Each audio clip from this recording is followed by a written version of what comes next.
All right. All right. Season 2 of the Misfit Nation continues. Be sure to subscribe to our show on your favorite podcast apps. And of course, subscribe to our YouTube channel, _Misfit Nation. That's _Misfit Nation. So you will stay up to date with all episodes and our great guests as they release. Our next guest is an independent certified coach, teacher, trainer, and speaker with the John Maxwell Team. By using transformation initiatives as empowerment tools, she passionately equips individuals, organizations, and ministries to unlock their full potential and live out their mission in the most authentic way. So without further ado, let's welcome LaQuita Monley to the Misfit Nation. Hey, I am super happy to be here, Rich. Thank you so much for having me. Thank you for coming on. It's always great to have one of the family come on, especially one that's doing great things outside of the military realm. I didn't mention that you are a mom of 5, a grandmother of 5. That's a lot of work right there alone. And then doing all the other things you do on top of that, you have like 7 full-time jobs. Listen, the other stuff is what I do to relax. Like the other stuff is what I do to relax. The family part, that's the hard work. That's the actual work. That's the actual work. Cracking the whip and doing things. Yeah. So, LaQuita, if you don't mind, introduce yourself to the Misfit Nation. Tell us a little bit about yourself from as far back as you want to go to where we are now. Wow. So thank you. Like you said, the bits about me that are the most important to me are the fact that I am a proud Army spouse. My husband served 24 plus years active duty Army.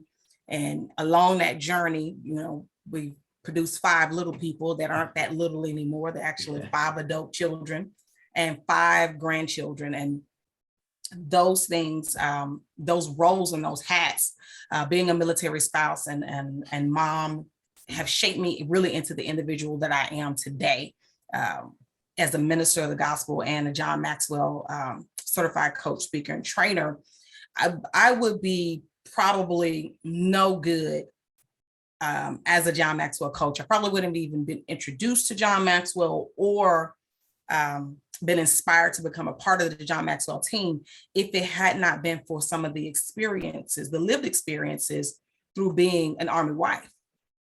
Because it's all about resilience. For a time, I was a master resiliency instructor for a little bit of time. So yeah, that's kind of who I am in a nutshell. Everything else, like I said, the other stuff, that's what I do to relax and just help people on the journey. So it's like being the Army spouse, there's like one sticker that I would have put on my truck if that was the thing that I would have done. And it's the hardest job in the Army is being an Army wife.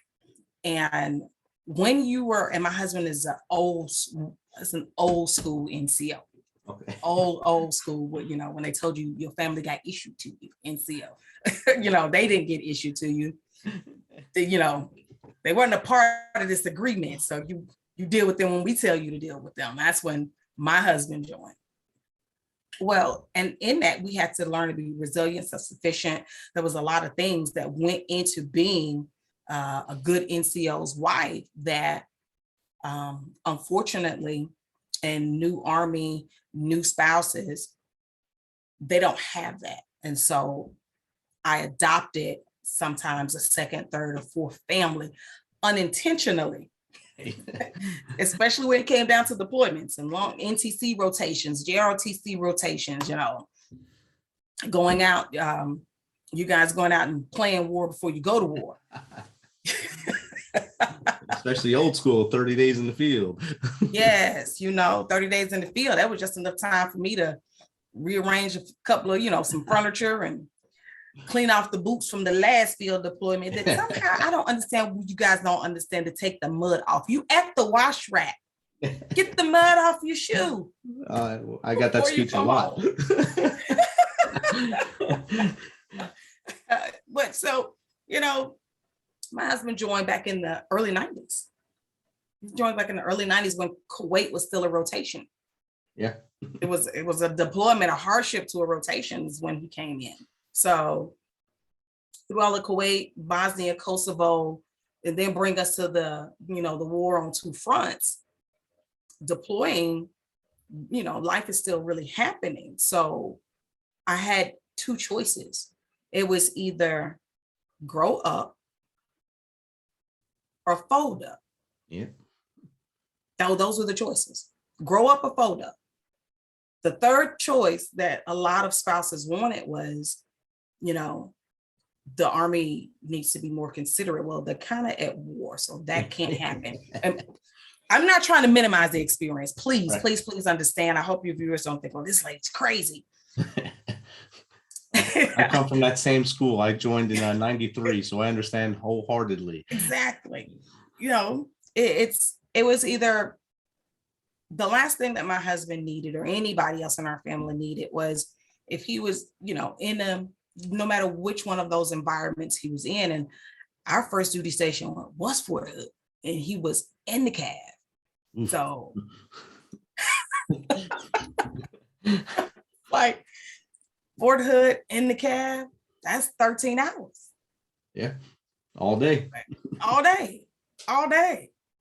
Oh, for fun, let's go do the family fun run. That's not fun for me. I don't want to meet you people there at 6 o'clock in the morning. You're for the commander's fun run. All day. Yeah, and he's a marathon runner. Who want to do that? I don't want to do that.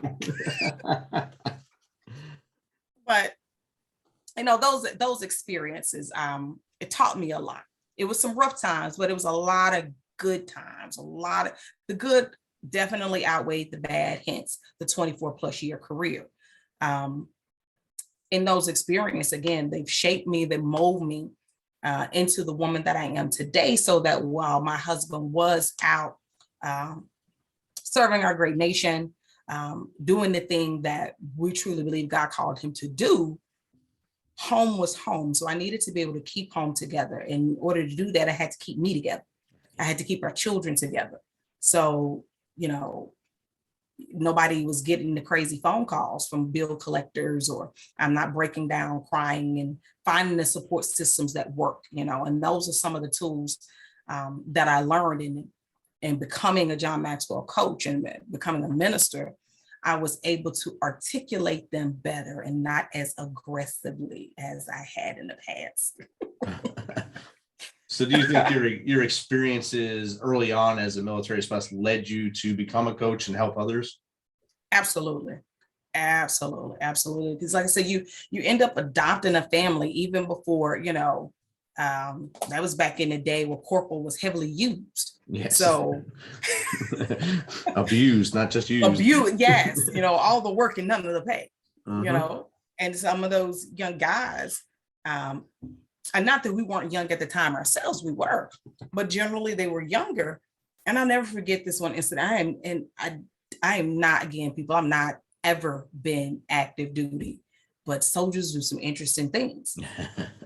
And my husband was a corporal at the time, and his soldier, I'm going to call him B. So, because in case he hears this podcast, he'll know I'm talking about him, but I won't say his name. He was hardhead, knucklehead.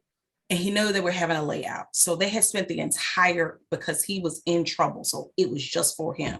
He spent the entire time of lunch and a little extended at my house preparing for this. Wow. They're having this discussion. My husband squaring him away. And he did not check his socks, Rich. Oh, man. He didn't check his socks. He had on white socks. Oh my gosh. So needless to say, after that failed experience for the both of them, because everybody got in trouble, right? Yeah. Come back from the motor pool after work. My husband's hot. The soldier's head is hanging low. It's like, ma'am, I didn't have any clean. You couldn't buy a pair, borrow a pair. Someone had a pair. Somebody had a pair. And so I began to adopt children unintentionally to help them grow, because that's really what we are, right? Your kids thrust into the situation where you're forced to grow up really quickly.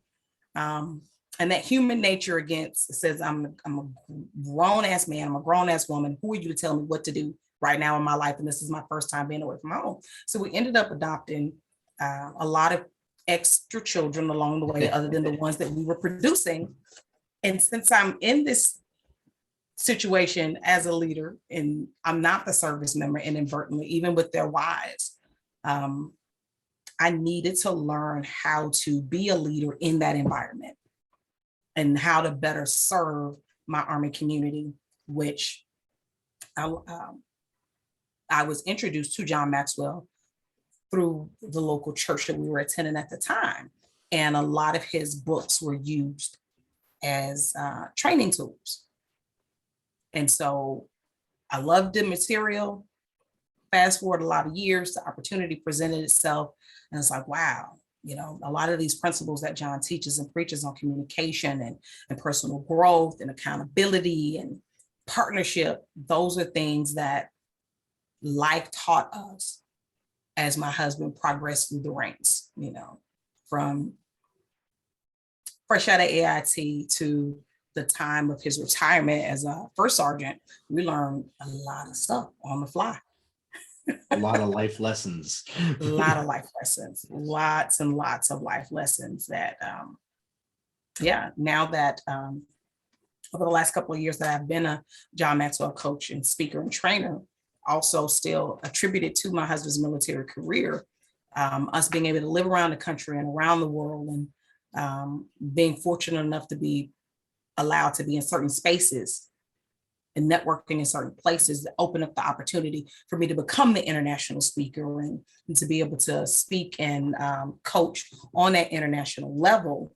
But again, the John Maxwell wouldn't have happened if I had not been an Army spouse and live that life and experience those things.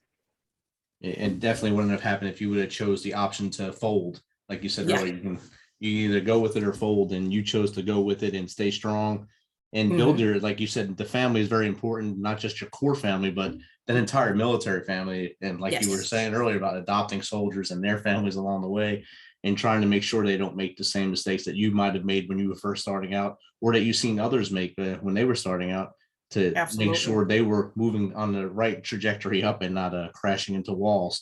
And having socks, of course. Yes. That helps out a lot. Yes. And absolutely, because we don't think about it, whether it's young NCOs or young officers. Oftentimes that duty station is the very first duty station, and they've not been away from home. Even the young officers that come out of college, they think they're ready to adult, those young LTs, and they're really not ready to adult. They're hitting brick walls. And it's like, wow, even my time, even before, my husband was fropped a couple of times. Even in that, some of the young captains' wives, and I'm older than her at this point. I'm significantly older than her. She's fresh out of college, and you tell her to go lead a group of women that are just like her. They've already cleaned enough boots for a while. Yes, and you find yourself in those, unexpected mentorship positions. So had I folded, because I was 18 when I became a wife. I was 18, had one kid and one kid on the way. My husband was whole E4. And back then the pay wasn't like it is now. Yes. Back in the day, housing wasn't plentiful. As a matter of fact, it was upside down. The people that had the rank got first position of priority on the housing list, and those that did not have the rank, you go live in town, but you better not miss the bill because I'm gonna give you Article 15. What? And then you can't live in this place, this place, this place, or this place. This place, limits. This place. Yes, and those are all of the places that you can fit in my budget. Yeah. Oh, come to ACS and get and we can help you. Oh, you're not financially fit. Oh, we're gonna write you up. I'll never make it. Pay me so much. Yeah. And then you said I couldn't. Then you said my husband can't get a second job. What do you mean? We'll give you pots and pans you can borrow. I need a space to live.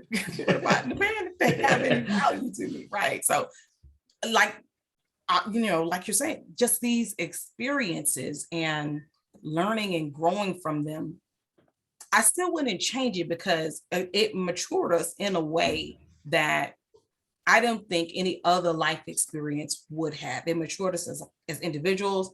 It matured us as couples because we're 500 miles away from home.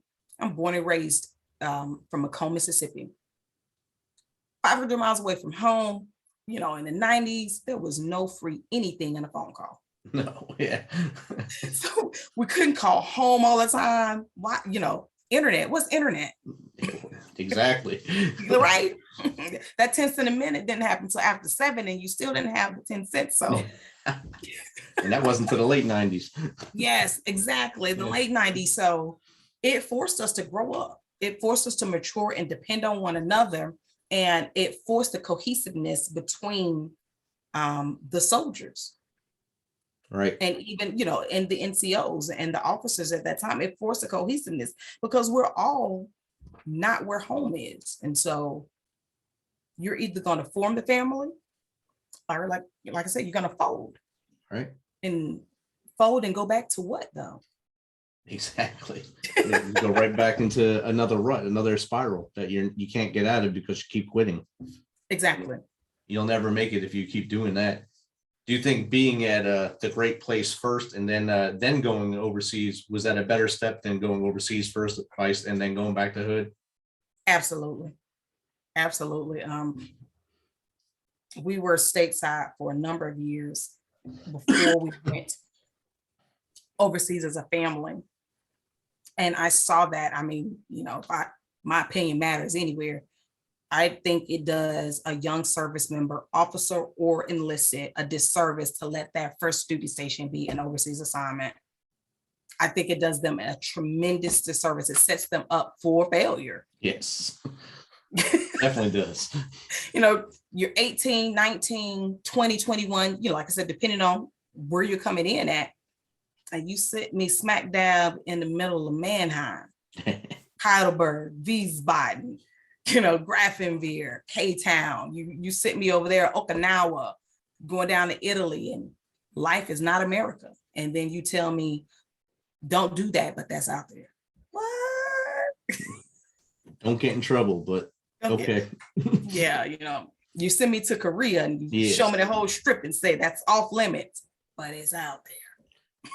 What? Just off limits to you. Yes, right. And by the way, you're in, you know, you're in the host nation, and so you have to live to this higher standard. I'm just learning how to be an adult. Yes.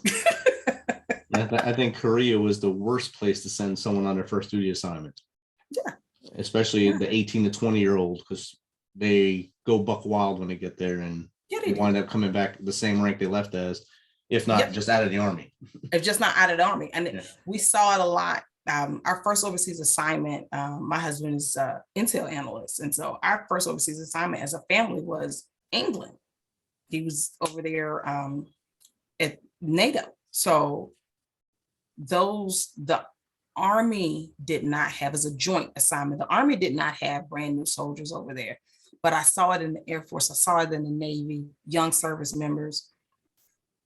Then, you know, the drinking age over there is real low. It's over. You can see over the counter. Yeah, exactly. If you could order it, you can get it, right? And you tell them, don't go to the pub. Don't enjoy it. Go enjoy Europe and see the sights, but you better not drink. Yes. What? Don't blend in. Don't do that. You can. I'm like, you guys know better. Yeah. Like, and now the service member is in trouble for what? You did it. You know, you shouldn't have let him come over here. You shouldn't have let him or her come over here. Or, you know, I'm just away from home. Not only is it a culture shock, but there is no anything negative meant by this.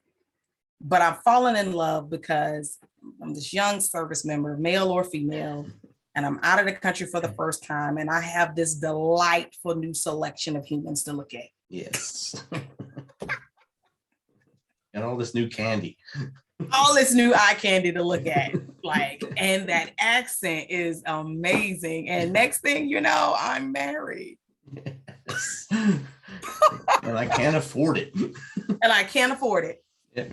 And they're not sponsored. And they don't quite have all of their real documents. So I can't even get you command sponsor because we can't start this process. And so now you're stuck at this duty station for the next little while until we figure out. and now you're in trouble. It's like, I don't understand why the powers that be have not figured out in all of the years of the military that it's not a bright idea to send a service member. You'd think on at our some overseas point the assignment. light bulb would come on and say, "Don't do this," but Don't do this. they keep You know? spinning the wheel. It's like the wheel of fortune. Who we gonna mess up this year? All right, Private Jones, it's you this year. Good, see you later. We're sending you over. We're sending you to Thailand. We're sending you here. We're sending you there. Like, nah, they should be at least an E5 before they go. Yeah, get And some hope, experience somewhere, fingers crossed that you still make a good decision then. or at least have been with a good NCO before they get sent over. Beforehand. They get Yeah. some baseline to grow before they fail. To grow. instead of failing to grow. Yeah. And you brought up a really good point. Our first overseas assignment, I did not realize that, and I did mention that my husband's an old school NCO, so there's rank and structure to even how the spouses do business. So we walk into I'm invited to go to a spouses meeting because he's a senior enlisted leader for NATO down at the NATO Infusion Center, right? So I'm showing up for the spouses meeting. Well, it was weird, number one, that it was a mixed meeting. Weird. And I hadn't determined whether or not it was good or bad way yet. It was just different because I had never experienced that before. But then it got really weird when the leader of the spouses club was E4's wife. Yeah. I'm looking around like, and I'm at the meeting. We're PCS season, so a lot of us were new. The commander's wife was new. I was new. And then on the Air Force side, because it was an Air Force installation, that the post commander there was new, the wife was new. And so was their, I forget what the Air Force calls their sergeant major, but their sergeant major, we're looking at each other like, what just Are happened? we in the right place? Who did this? Who did this? That's a strange one right there. And it didn't work. Yeah. It didn't work because they were not ready for that type of responsibility and that type of leadership. And I'm sure they thought they were until they realized. Because they took a class. Until they realized their audience. Yeah. They took a class and that class did not prepare them. So life experiences, that was another bit of life experiences because now she was Army. Who let that happen? Right. So now, there's another child that I have adopted that doesn't even know she needs help. And by the time she figured it out, her time was almost up and she was ready to just throw the position. She didn't care who caught it. Just as long as it wasn't her. The bouquet was in the air. It didn't matter. It was in the air. It was in the air, You're you next. still have, we still have kids. You still have responsibilities there. Like, for us, the most work that I did was with our FRG during the times of deployments from 03 to when we left. My husband had just come back from deployment when we PCS'd in 2010. And it's a really stressful time there. That's a really, really stressful time for the spouses, for the service members, and that grew you up quick. Whatever pieces of growth and maturity that I did not have when my husband left to go on his first deployment, and he was a staff sergeant at that time, we both grew in ways, and we both experienced trauma in ways that we could not even have imagined in that moment. Like one of the scariest moments for me, he was 4th ID this time when we came to Fort Hood. He was 4th ID, and so he was with that OIF-1, that initial invasion. And so, you guys were making the roads, you were doing everything coming in, and he had his time to call me on the sat phone. And you could hear the incoming. I've been at Fort Hood, so I know what it sounds like. That's like, okay, I wasn't scared by that, oddly enough, because it's so familiar. But when it was getting louder and louder, I knew it was getting closer and closer, and then the line cut. That doesn't help. Oh my God. I about lost my mind because you can't call back. They say you can't dial it back. So you can't dial it back. You're at a So loss. then you have to wait And hope. And what in the world just happened? Right. Did my husband just die on the phone with me? Are you kidding me? Are you kidding me? Like, what is really going on? What am I going to do? What am I going to tell my kids? We got 5 kids. What am I going to tell my mother-in-law? My God, I was just walking and pacing in the living room in my house, losing my mind because it's the middle of the day. My kids were at school. Nobody was home but me. There's only so much you can clean. Yeah, there's only so much you can clean. And then at that point, because you understand how the train and command works, like, do I stir this pot or don't I stir this pot? Who do I call? I know I need to put a call into somebody, but I already know they're not going to tell me what they know, even if they know something. So do I do that to myself? So then you just wait and see what type of communication is going to happen at that point. The OIC of my husband's shop, me and his wife were pretty close. And we did end up texting each other just to see, when those generic texts came through, like, hey girl, how you doing? You could just discern from the message. Yeah, same thing happened to you too, didn't it? You got a bad call too at the wrong time. At the wrong time, and then you're freaked out for the next however long it takes to get that response. Every time the doorbell rings, every time somebody knocks at the door, you're peeking, trying to see, who's at the door, what kind of car is out there, how many people are out there, it's 2 people, it's 3 people. Oh my God, don't let it be 3 people. It's really frustrating. And that's the time where, like I said, I grew up the most, not just because of my traumas for us as a family, but even for those service members that did not come home.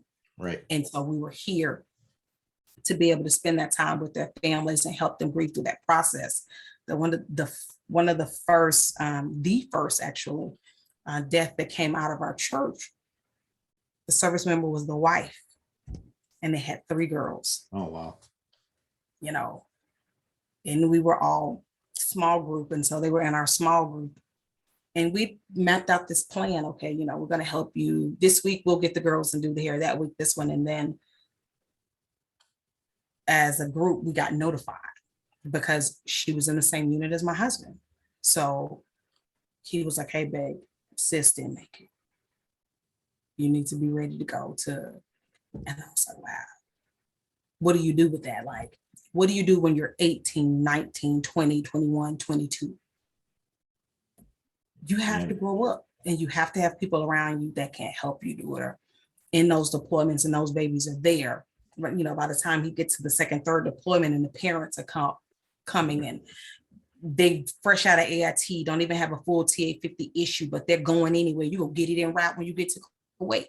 And you have the parents there, and I'm left with I don't want to say holding the bag because they want to know, please bring my child home. And you can't guarantee that. It's a hard ask. It's a hard ask. And so, like, you guys are moving forward. You've already moved forward and your mind is on the mission, but these parents are still here. And if you've exchanged numbers and text message and emails, what do we tell them? And how do you manage that? Like, it puts you in a leadership position that you didn't even know that it came with the job. Like, I just thought my job was to be a wife. And be inspirational support to the other wives. To the other wives and to the other, parents of the young service members that are coming in, because they want to know. And this is your husband's, how many times he's been before you? You've done this before? Yes, ma'am. So is everything going to be all right? And, by God's grace, ma'am, by God's grace. That's what you can tell them. And there's only so many ways you can tell them that. It's different every time. So every time. Yeah.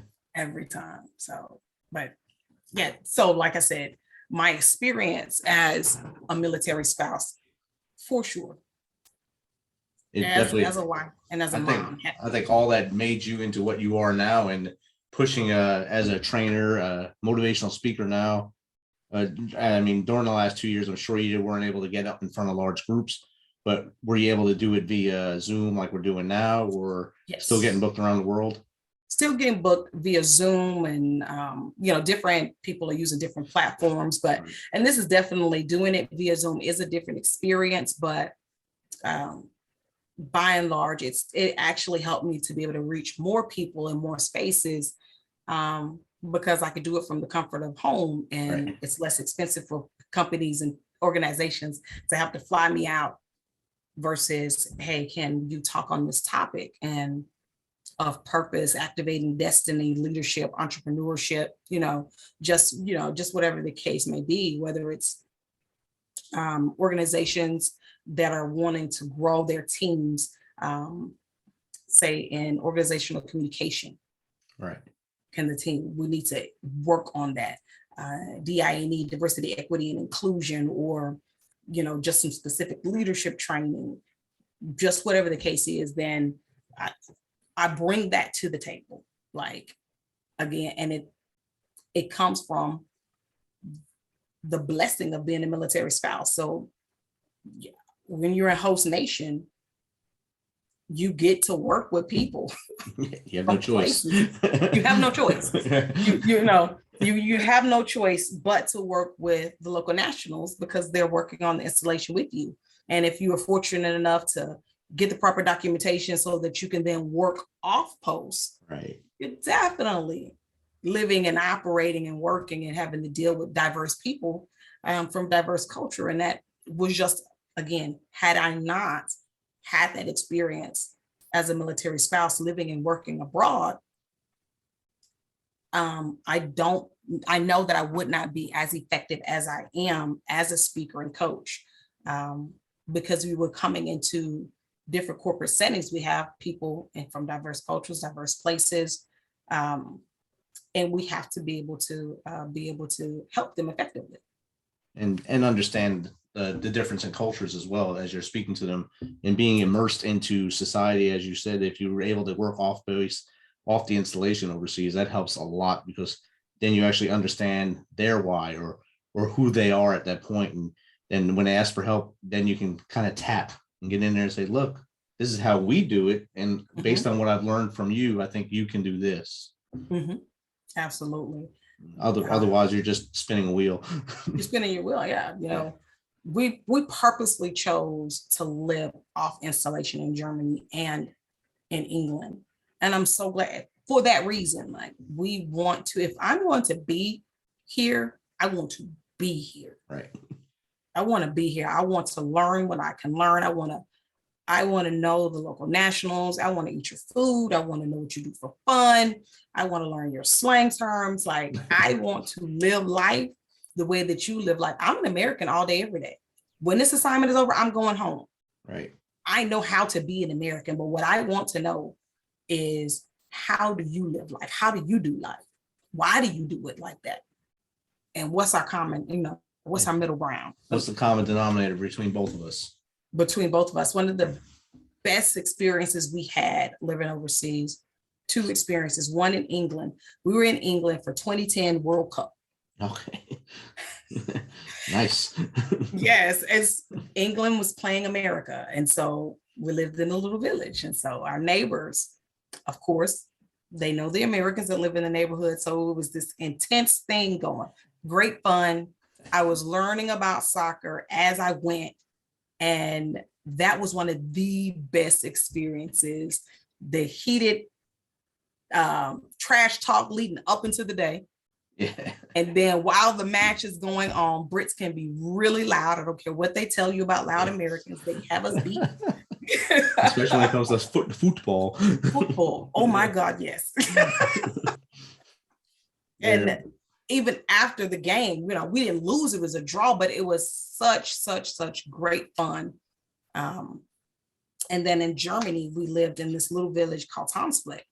And if you've been stationed in Germany, you know about the fests that start happening in the fall through the winter. Right. Our little town had what's called Kirva. And it was the raising of this huge tree, looked like a maypole, but the thing was huge. The tree would be almost as long as the street. Wow. Well, by the time it was time for Kirva, we had been in our little village for some months, and they had accepted us in. And Germans, they like you or they don't. There's no in between. There's no You gray. get that knock on the door, and they're there. The men and the guys are there to get my husbands and my sons with the beer. It's early in the morning. Why are you just drunk this early in the morning? It didn't matter. It was good fun. It was time to raise the kid. It was time to go get the tree, prepare the tree, and raise the tree. And they did it all old school by hand. So this is an entire tree and planting it like the maypole in this hole in the ground outside of the Huntsman's Club. Best experience ever. Definitely. Yeah. And I'd love to. I never got to be stationed in Germany. I went there for TDY for 30 days after I became a contractor. That was my longest time there. Other than that, my plane broke down, so I was there 6 hours. It's a great experience, but it's our experiences that help to craft us into Definitely. the people that we are, whether they're negative experiences or positive experiences. I've learned that it's the takeaways, like, how did you grow in that? Did I look for the opportunity, the learning opportunity, the growth opportunity in the midst of that adversity? Right. And take that and be able to move forward. That's what I would say to the spouses and the family members of the service members. And that's what I say to my clients. You have to take whatever the experience that happened to you. You can't change it. Right. I don't care who you believe or what you believe. We cannot travel in the past, so you can't go and change it. But we can and do have full control over the way we think about it, the way we process it, what we take away from it, and how can it bring value to our life. And how can we prevent that from happening again in the future? That part. That part there. That one. That part. Yeah, that part. Because if I learned, I won't keep doing that same thing over and over and over and over again. Yes, we hope. Some people need help in that area. A little bit. Yeah, they do. I mean, but my first 2 tours to Korea, I went on my own, and I was just a young sergeant the first time, so I drank a lot and hung out with the guys at my other NCOs. Second time, it was mostly business, but drank with my sergeant major a lot. And the third time, my wife and daughter came with me. I became tour guide Barbie in Korea. And because the first 2 times I didn't go anywhere. The third time I went everywhere. I've seen every part of Korea. And I immersed with them. We went everywhere in Korea. Then we went to Thailand. We went to China. On the way home, we went to Hawaii. So it was a great tour. And then as soon as I got home, I got deployed to Afghanistan. So the fun ride ended, and there I was gone 60 days later. Well, at least you had the fun ride part out of the way. Like, yeah, definitely. Yeah. Fun things. And that's something else, like with my coaching clients, from the standpoint, a lot of people want to do one-on-one coaching with me for that transformational piece. Like, this is where I am. This is where I want to be. I don't know the pieces in the middle. And it's all about enjoying the new experiences, exploring opportunities. Some of my clients, well, LaQuita, I don't really know what I like or who I am or what I want. For a long time, I didn't understand that. How can you be a whole adult and not know who you are? How you lost? You too big to get lost. Yeah. How you do that? How did that happen? At age 25, I figured out I had no idea who I was. Right. At all. I was a wife, a mother of 5, had a dog I was halfway didn't like, here we are. My husband's getting ready to go on his first deployment to Iraq. And I realized I had absolutely, positively no idea who I was. And mostly because I had allowed limiting beliefs to keep me from walking a path of self-discovery. Yeah. I was just wearing hats and operating in roles, but I was not living life. I was just going through life, but I wasn't living life.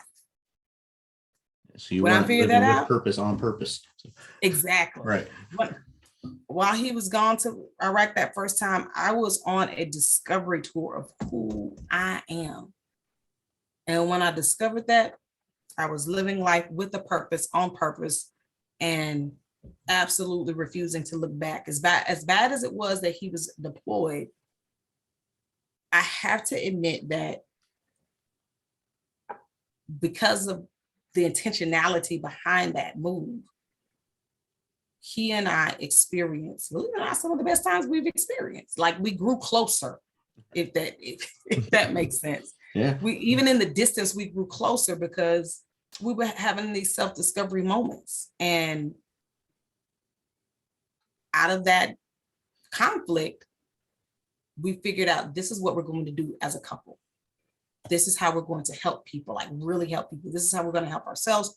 This is how we're going to help people. And we're just not going to think about the negativity associated with the war. I just start, even with my kids, we were determined that our kids wouldn't be a factor caught up in that. Like, I didn't want to have to take medications for anxiety. I didn't want my kids to live life like that. So it's much positivity and things that we can put in front of them and activities to give them to do. And every opportunity that he had to figure out how to call them and communicate with them, we did it. And that's how we got through every deployment that he did. That's great. In a way that would keep our family healthy. We learned to be intentional. Yeah. And the separation makes the heart grow fonder. I think, especially like your husband and I, we both joined at a time when you went to the field a lot, and I think we went to the field more before global war and terrorism started than we did after. And we were gone like at a moment's notice. You go to work, you might not come home for 2 weeks without even knowing it. Without even knowing it. And that recall list was amazing, wasn't it? It was awesome. Yeah. And that was before a cell phone. So yes, absolutely. So there's a lot of times, like my wife had to grow on the fly too. She was 18, we got married, and had to grow up real quick and learn to live on her own. I was gone all the time. And then when our daughter was born, we had just got to Fort Campbell the first time, and I was in the field for 30 days, and she went into labor. So she went into labor a month early. So they actually let me come home and be there for the birth, and they gave me 2 weeks of just going to PT. So it was good. When our youngest was born, my youngest blessed my husband's life like that. We were stationed in Fort Lewis before the Lewis McChord. Yes. And Yakima was a thing. And you were down in Yakima 30 days at a time. Yeah, at least, And David was born in April. It's still cold in those mountains in April. And wet. It's still snow on the ground. Yes, and wet. And I went into labor early, and he was excited. And I know it was not just because his son was coming. Yes, he can come home. Got to come home. It's the little victories. Yes, the small victories. And you're right. I mean, you guys would know more about op-tempo, but just from a spouse's perspective, after he came back and we went to England and Germany, even there, being there and the rotations out in that Eastern Bloc, it was nothing like Fort Hood and Fort Lewis and Fort Huachuca pre 9/11. It was totally different. Totally different. Pre 9/11, it was nothing for you guys to be gone 2 weeks, 3 weeks, month. Yeah. Come back. By the time you cleaned everything up, repack the connexes, you only repacking them because you're going somewhere else. Right. And you knew it. You knew it. Yeah.